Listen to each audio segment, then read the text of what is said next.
Good afternoon. Thank you for spending a little bit of time with us to learn about Continuum Education and Apropos. My name's Jill Abbott. I'm the CEO of Continuum Education, and with me today I also have Terry Miles, who's our Chief Product Officer, and Thomas Squayo, who is our Chief Strategist. Combined, we have over 50 years of experience in the education marketplace. Based on that experience, as well as having lots of conversations with educators, there was one challenge we really wanted to focus on, and that was the fact that what's still happening in the classroom is education-driven learning. That shift is not being made from the educator to the actual learner. Now, it's not often a lack of desire for that to actually happen. It really comes from that lack of the flexible tools and limiting tools in order to enable that personalized learning that's going on in the classroom. Hence, the students are not engaged. In addition, we know that teamwork and collaboration is one of the three most important skills for the workforce, and more than half of the high school students are not having those sufficient skills and are really deficient in those specific skills. Think about it for a minute with your own career. How many of you would have been successful in your business if you had not been focused on teamwork and collaboration? Probably not very many. Hence, meet Apropos. Apropos is a collaborative search and learning technology that seamlessly blends technology into the classroom. We're putting the focus of the content on the students and the educators on the outcome, giving the student that control within the classroom of what is occurring. It is agnostic. It doesn't matter what device you have, what instructional strategy, content, grade level, age. It will work in any environment, providing that flexibility for the actual classroom. It applies those 21st century skills within the classroom as well. There is no tool that provides all of this in one location with reporting and analytics behind it.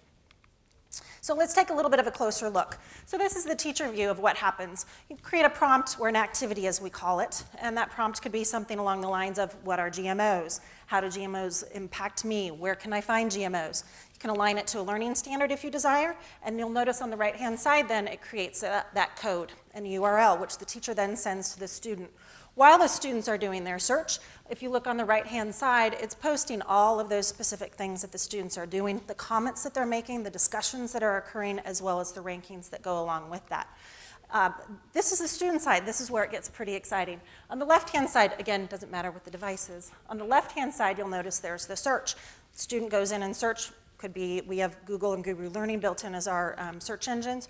They could be looking at a collaborative content repository. It could be OER, basically anything that's open. Once that search occurs, in the middle, those are the results that then come back. And then finally, on the right-hand side is where those posted pages are. So the learners can then go into those posted pages, communicate, collaborate, get those generous discussions going, as well as provide a ranking based on those other searches that the students have done.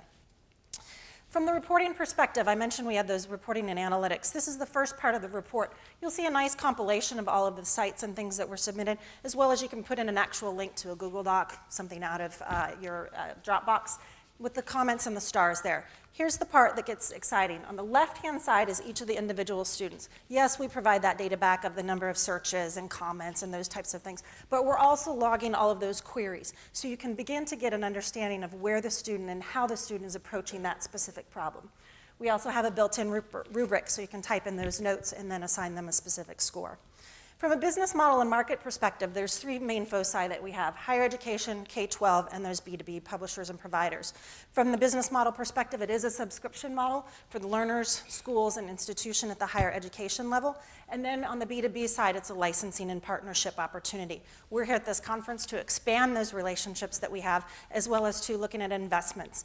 We are bootstrapped, founder funded to date, so we definitely are beginning our angel round and looking at other investments.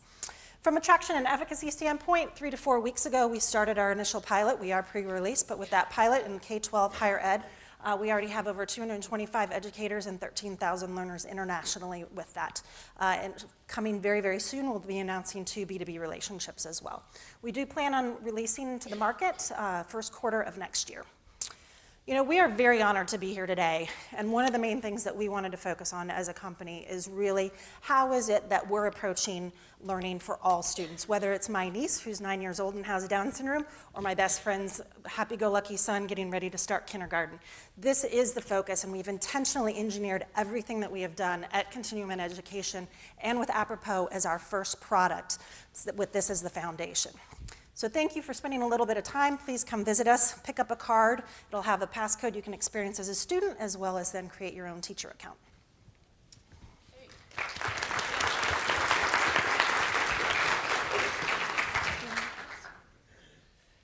Thanks, Jill. One question that I had is, could you talk a little bit more about the day-to-day pain points that the product is solving for the teacher in the classroom? Yeah. So one of the day-to-day pain points is that, one, it's very difficult to use technology in the classroom. It's not easy, it's not seamless.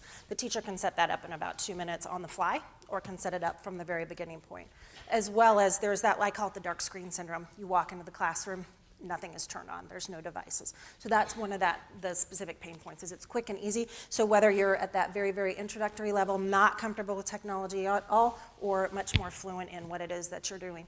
As well as then, it is taking that focus from the educator being the center of everything that's going on in the classroom and putting that with the students. So within a given context, they're still able to do what they need to do.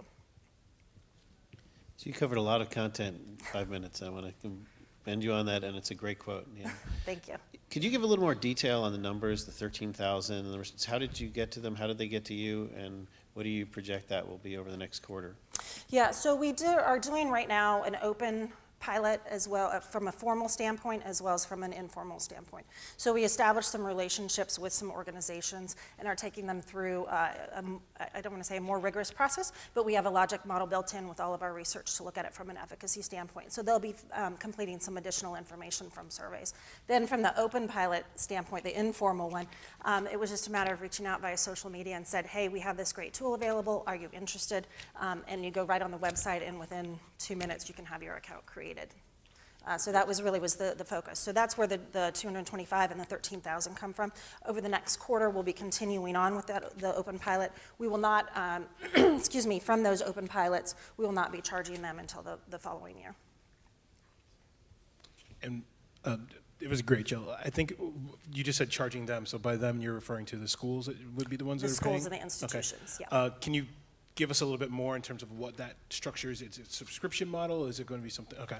Yep. And then per student, or is it going to be more? It's by an depending institution by building rate. Okay. Yep. And there is a threshold, so if you reach 10,000 students, then it will be charged a little bit more than if you're under that 10,000 threshold.